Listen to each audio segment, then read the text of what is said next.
Hello, and welcome to this episode of Criminal Mischief, the Art and Science of Crime Fiction. I'm your host, D.P. Lyle. Today, I want to talk about the MacGuffin. It's a subject that's tossed around writing and screenwriting groups all the time, and it's both easy to understand and difficult to understand, depending on your perspective, and hopefully we can clear it up a little bit here. First of all, how do you spell it? Well, it's either MacGuffin or it's MCGuffin. I've seen it both ways. But Alfred Hitchcock, who coined the phrase, used the MAC version. So what is a MacGuffin? Well, again, if we want to know that, let's go back to the source, which is Hitchcock. And he is quoted as saying, "The main thing I've learned over the years is that the MacGuffin is nothing. I'm convinced of this, but I find it difficult to prove it to others." So a MacGuffin is nothing. What it is the object, the person, the place, some mystery that drives the story, but it's not part of the story. It is, but it isn't. Let's look at some examples, and that's probably the best way to explain what a MacGuffin is and why it's important. If you can add a MacGuffin to your story, something that everybody's kind of chasing, regardless of what it is, regardless of whether it's described or on screen or whatever, if you can add that, it adds an element of suspense and an element of pushing the plot forward. And you'll see as we get into these examples. So I said it can be an object. Let's go back to the 39 Steps, which is a Hitchcock movie, which probably displayed the MacGuffin best and probably where he came up with the concept. In that, there are military secrets that are missing or that someone is trying to steal. These military secrets are never described. We don't know what they are. We don't know what the papers contain. All we know is that the entire story is about trying to find these, and the conflict between the characters that drive the story are all about obtaining these mysterious military secrets, whatever they are.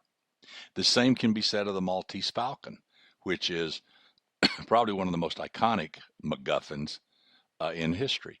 The Falcon is supposedly, or the Blackbird as they call it, is supposedly a gold and bejeweled statuette of a falcon that's painted black to disguise it, and it's missing, and it's very valuable, and everybody's after it.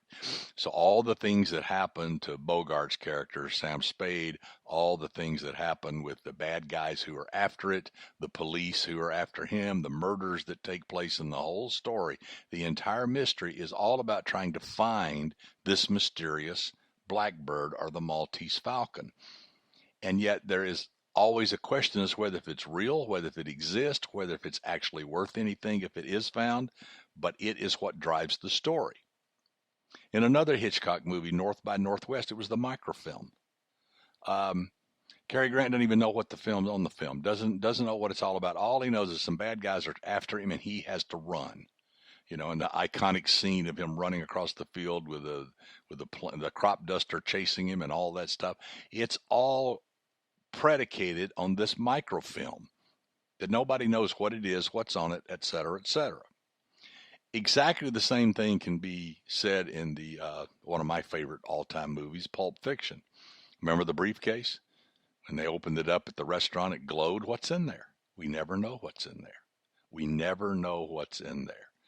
But the story is driven by this information, this thing, this object, whatever it is, and all the things that happen and all the things ultimately come back to the confrontation in the diner and the guy with a gun trying to take it away from Vincent and Jules. So the whole story is driven by this briefcase, and nobody knows what it is. The letters of transit in Casablanca are also objects. Now, what are these letters of transit? Well, remember, this is World War II, and letters of transit will allow you to leave Nazi-occupied territory and go to a neutral territory, like Switzerland or something like that. And so these papers are very valuable.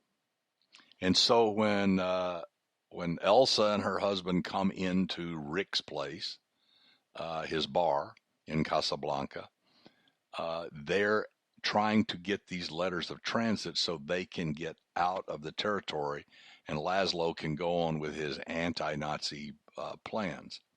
Obviously, they're at great risk because this is Nazi-occupied territory. And there's also bad guys, and there's groups of refugees, and there's the police, and there's all these people that are after these letters of transit, or at least after who possesses these letters of transit. So the letters of transit become the MacGuffin. They are the thing that drives all of the dynamics of this story, and of course brings Rick and Elsa back together. We'll always have Paris, that kind of thing. The great scene at the end.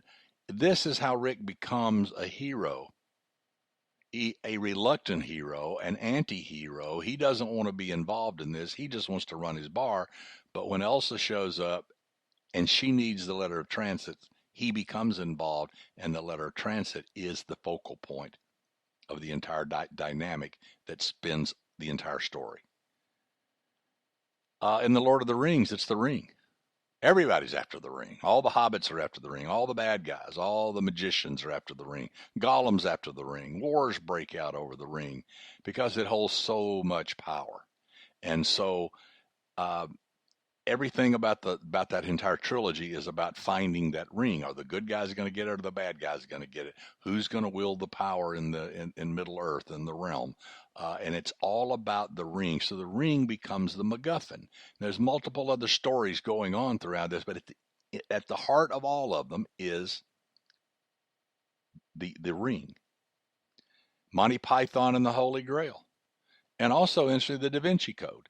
Even though in different ways, they're both chasing the Holy Grail, supposedly the cup that was at the Last Supper. And of course, in Da Vinci Code, it had a whole nother meaning. But the point is that the Holy Grail is the MacGuffin. It's what the quest is all about. It's what the story is all about. It is what they are trying to do. It's what they're trying to solve. It's what they're trying to find. In Raiders of the Lost Ark, well, it's in the title, The Lost Ark, the Ark of the Covenant. That's what they're after. Does it even exist? Where is it? What is it? How much power does it have, etc.? Will the good guys get it? Will the bad guys get it? The Ark of the Covenant is the object, the MacGuffin, that drives all of Indy's conflicts with everybody, including the Nazis. And it goes on and on. In Star Trek 2, actually, The Wrath of Khan, there was the Genesis device, which was very powerful and very secretive and very unusual, and it had the power to create life and create planets and create all of this stuff. And so it is obviously an object of great power.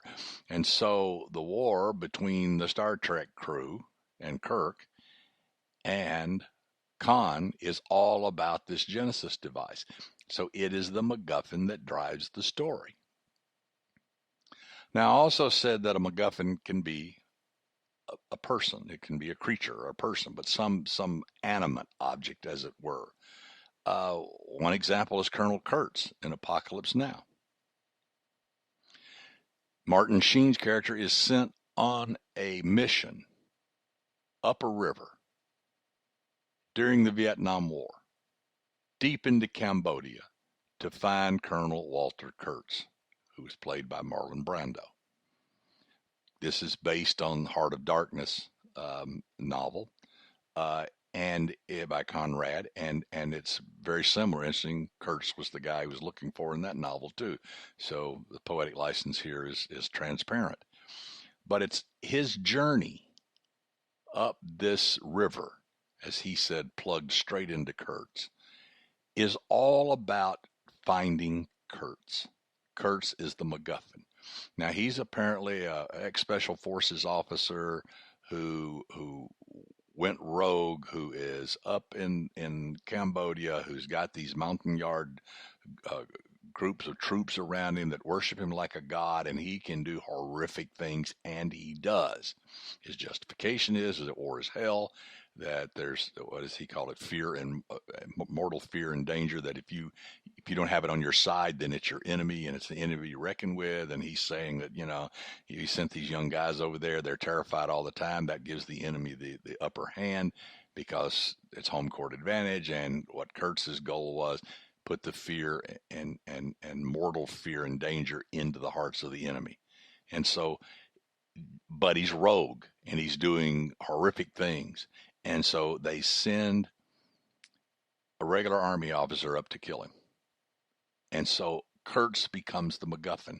That's the quest. That's what he's after. Just like the Holy Grail, just like the Maltese Falcon, except he's living and breathing. Same can be said for Private Ryan and Saving Private Ryan. They're sent to find this one soldier during the middle of World War II, after D-Day, Battle of the Bulge type stuff, wandering all over France, trying to find this kid. And the whole mission is about finding this one person. So Private Ryan becomes the MacGuffin. He is the object that drives this story all the way through. But of course, when they find him, their story's just beginning. In Star Wars, the Empire has developed this ultimate weapon, the Death Star. And it's decimating planets, and it's got the rebels on the ropes. And so what happens? Princess Leia sends the droids, R2-D2 and C-3PO, particularly R2-D2, to a planet to find Obi-Wan Kenobi. Maybe the last living Jedi at that time, because he's the only one that can help them with their mission. And in the process, they cross paths with Luke Skywalker, and then the story becomes Luke's story. Okay, so what's their mission? Well, their mission is to destroy the Death Star, of course, because it is the ultimate weapon. But they need the plans. They need to know how this thing is constructed. They need to know what its weaknesses are. In other words, everything, even getting Obi-Wan Kenobi, getting Luke Skywalker on board, getting all the rebel forces together to attack the Death Star is no good if they don't have the plans, if they don't know how to defeat this invincible object. And so the plans of the Death Star are the thing that drive the story. Everything that happens in Star Wars, especially in the first episode, which was chapter 4 or whatever it was, I forget because they were all jumbled, but it's all about finding the plans to the Death Star, and everything that happens is driven by that MacGuffin. In Jaws, it's the shark. The shark has appeared, and what has it done? Well, it's made Brody want to save the town and be a good sheriff, a good chief of police, even though he's terrified of the water. But he wants to protect the citizenry. And when one and then two and then more people get killed by a shark, then he is driven out into the ocean to confront the shark, which goes against everything that he's comfortable with. The town council and the mayor and all that, what are they trying to do? They're trying to protect the economy of the town. They don't like the shark roaming around there, but they don't want to close the beaches. That creates conflict with Brody. Hooper comes in from the Oceanographic Institute. What's his role? He wants to study the shark. He wants to know about the shark. He wants to prove his theories about this shark. Quint, wonderfully played by Robert Shaw. Quint comes along, and what does he want to do? He wants to kill the shark because that's what he does. And this would be a great prize for him. This would be the biggest shark he's ever taken, and he's taken a lot of them. So at the end of the day, all of these conflicting stories, all the conflict of the story revolve around finding and killing this shark. So the shark is the MacGuffin in this story. In the movie The Hangover, one of those crazy comedies, Doug the groom is the no relation to me. Doug the groom is the guy that they're after, and they got to find him and return him home safely. And so the whole story, all the shenanigans that goes on in that crazy movie are all about finding him and getting him back in the fold and getting him back home. In The Fifth Element, the MacGuffin is Lilu. Now, this is an odd story. Bruce Willis is crazy in this, but it's it's all about Lilu, who is the fifth element, who has the knowledge that is needed. And so this person, Lilu, becomes the MacGuffin. So the good guys and the bad guys are all chasing each other, and they're all trying to capture her. They're all trying to take control of her, et cetera, et cetera, et cetera. So Lilu becomes the MacGuffin. In the Terminator series, is John Connor. Everybody's after John Connor, the son of Sarah Connor, and Reese is the father. I hope I didn't give anything away there for you. And so the point is, the machines of the future come back to the present in order to kill John Connor. And in the original episode, in order to kill John Connor's future mother, Sarah, kind of a proactive abortion, they want to prevent him from existing, because later he teaches humans how to fight back against the machines who have taken over the control of the world. So they go back in time because they know how to do this. And so they're after John Connor even before John Connor is conceived and before he is born. Because in the first episode, he doesn't get conceived until late in the movie. But they want to kill his mother. But the purpose of killing the mother was to get rid of John Connor. So John Connor is the MacGuffin in this, and it is the driving force. Finding John Connor is the driving force of the entire series. It can also be places. One of the examples, it's a mad, mad, mad, mad world. I don't know if you've ever seen that movie or not. It's an old movie. It's dated now, but it is hysterical, and it's got a cast of some of the greatest comedians from the 60s you've ever seen in your life. The list goes on and on and on and on, but it stars Spencer Tracy, who I think is perfect in everything he does. But what are they looking for? What's all this craziness about? They're actually racing against each other to try to get to this park in California to find the Big W. Because apparently some treasures, some valuable objects are buried under the Big W. And so the entire chaotic sequence of events that goes on in this mad, mad, mad, mad story are all about finding the Big W. And of course they do it in the end. I won't give it away. It's hysterical. It still is funny today. Sometimes the MacGuffin can be a mystery. Now, many people argue that it's got to be an object or a person. It can't be something nebulous, but that's not really true. I think a MacGuffin is the thing that drives the story. That's not really the story. So, in Citizen Kane, it's Rosebud. Now, those were Kane's final words as he died, as he said Rosebud. Nobody knew what that meant. The story starts and ends with it. What is it? A reporter knows about this, and he is trying to find out who or what or why is this mysterious Rosebud? Why would Kane, a very powerful, very wealthy man, die? Why would these be the last words he uttered? Well, at the end of the day, it turns out Rosebud is just a sled he had as a kid. But the point is that Rosebud drives this entire story of this reporter trying to unravel who Kane was. Also, in Rear Window, to me, one of the best movies ever made. Another Hitchcock movie, of course, with Jimmy Stewart and the great Grace Kelly. It's just a fantastic movie and so suspenseful. But if you remember the story, the Jimmy Stewart character has injured his leg and he's confined to a wheelchair, and he's sitting in his apartment, and there's a courtyard. Apartments wrap around the courtyard, and across the way, he's watching through everybody's windows. He's sitting in the dark watching, so he's very voyeuristic. But he sees what he thinks is a murder. Now, he doesn't know it's a murder, but he thinks it's a murder. He thinks the guy across the way murdered his wife. And he thinks he buried her somewhere or took her off somewhere. And all the evidence, shaky as it is, he believes in. And he's trying to convince everybody around him, everybody who comes and goes from his apartment, that, hey, you got to look into this. You got to find out what's going on here. This guy killed his wife. And then, of course, in the end, there's a confrontation, and that's the way it works. But the MacGuffin here is the murder. Did a murder take place? And if so, where's the body? So we have not only the concept of murder, we have a corpse we got to find. And so that's the MacGuffin in the story. So these are some of the famous MacGuffins, and I hope it helps you get a feeling for what this is all about. It's not easy to explain, but it's pretty easy to see once you see it in examples. Now, every story doesn't have a MacGuffin. Every story doesn't need a MacGuffin. And they're not all that easy to create.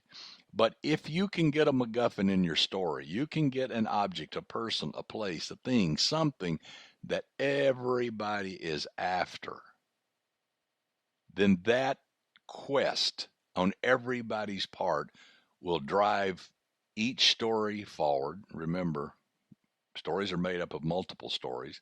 The main character, the bad guy, the sidekicks, the ancillary characters. Everybody has an agenda. Everybody's the star of their own movie. Everybody's got a goal. And so if that goal is the MacGuffin, and that's a common goal, then you have the makings of an incredible story that has great mystery, great conflict, and perhaps great action. So I hope this has helped somewhat. If you Google MacGuffin and look online and read some of the other stuff about it, you can get more detailed explanations of there's a lot of stuff out there on it. Some interviews with Hitchcock and things like that. I've got a few links, as you know, I will put up on my website and blog that you can go to and read about what a MacGuffin is and what it's all about. And hopefully you'll be able to incorporate this into your stories and make them even more exciting than they already are. So until next time, this has been D.P. Lyle, and I'll see you on the next episode of Criminal Mischief, the Art and Science of Crime Fiction. Thanks.